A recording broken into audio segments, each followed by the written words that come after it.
So in this video, we're talking about the brand new updated Fujifilm 10-24mm f4 OIS WR. I know it's a mouthful, but we're going to get right into it.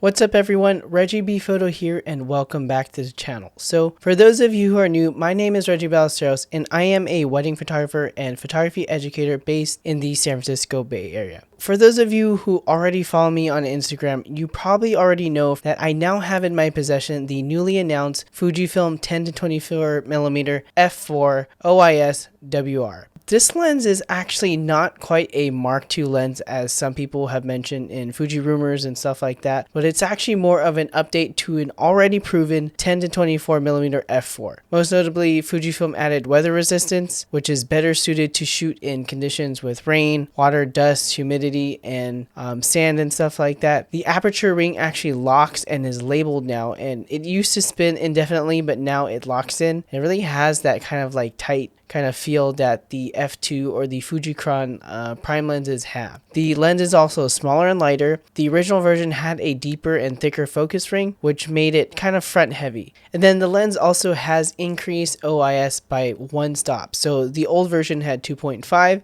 the new has 3.5. And with the X-T4 and other cameras with IBIS, it will have a total of 6.5 stops. And one other improvement is that the autofocus is faster and quieter. So if you've been keeping up with my gear list, I actually made a recent video on the 7 Fujifilm lenses that I sold off, and the original 10-24mm was one of those lenses that didn't quite make the cut. In that video, I mentioned that I purchased the lens for vlogging and kind of video work, but after a while it got too heavy and it just didn't work for my lifestyle. The impression I had before selling off that lens was that it was really too front heavy and not really nice for holding with one hand, especially for vlogging. And I was still a little hesitant on the f4. And the awesome thing is that Fujifilm did a perfect job of reading my mind, and it improved on all these weaknesses. Currently, I use the Rokinon 12mm f2 for my ultra wide lens in my wedding kit. I use this mainly for kind of like venue shots, church shots, basically interiors and low light, as well as exteriors or architecture. But the truth is I almost always seem to stop down this lens for those scenarios. So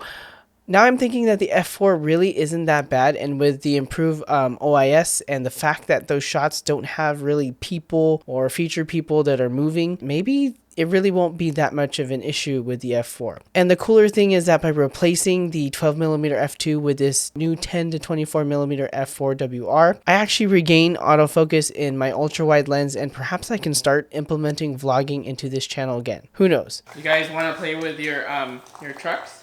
Yeah, the lightning truck. Yeah. Hold on. Don't, you gotta stay inside here, okay? Okay, move. Why? Lightning truck. Let's go. Yeah. Look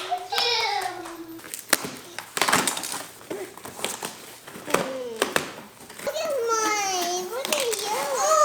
Oh, look at my truck. Whoa, what's that truck? Whoa, look at that. Leave it, okay? Oh!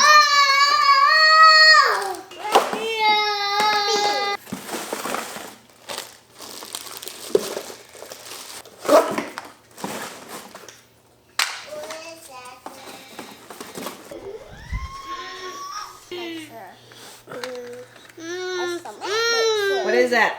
Doo-doo.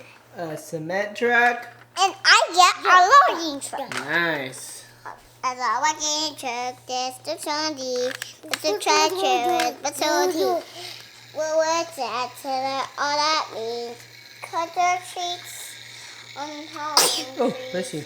In general, these are just some of my thoughts and impressions with the lens. I've only used this lens around the house without any real kind of like stress tests or true example images, so I'll be back later with an official review at a later date. If you want to pre-order this lens, I've got links down in the description below to support the channel at no additional cost to you. If you have any questions about this lens or you'd like me to do any specific type of tests to include in my official review, please let me know down in the comments below. If this video helped you out, please give it a like and be sure to subscribe subscribe as I post new Fujifilm or photography videos every single week. And if that's too long for you, follow me on Instagram at ReggieBPhoto for more tips, tutorials, and behind the scenes every single day. Alright, that's it for me. Remember to get out, go shoot, and I'll catch you all in the next one.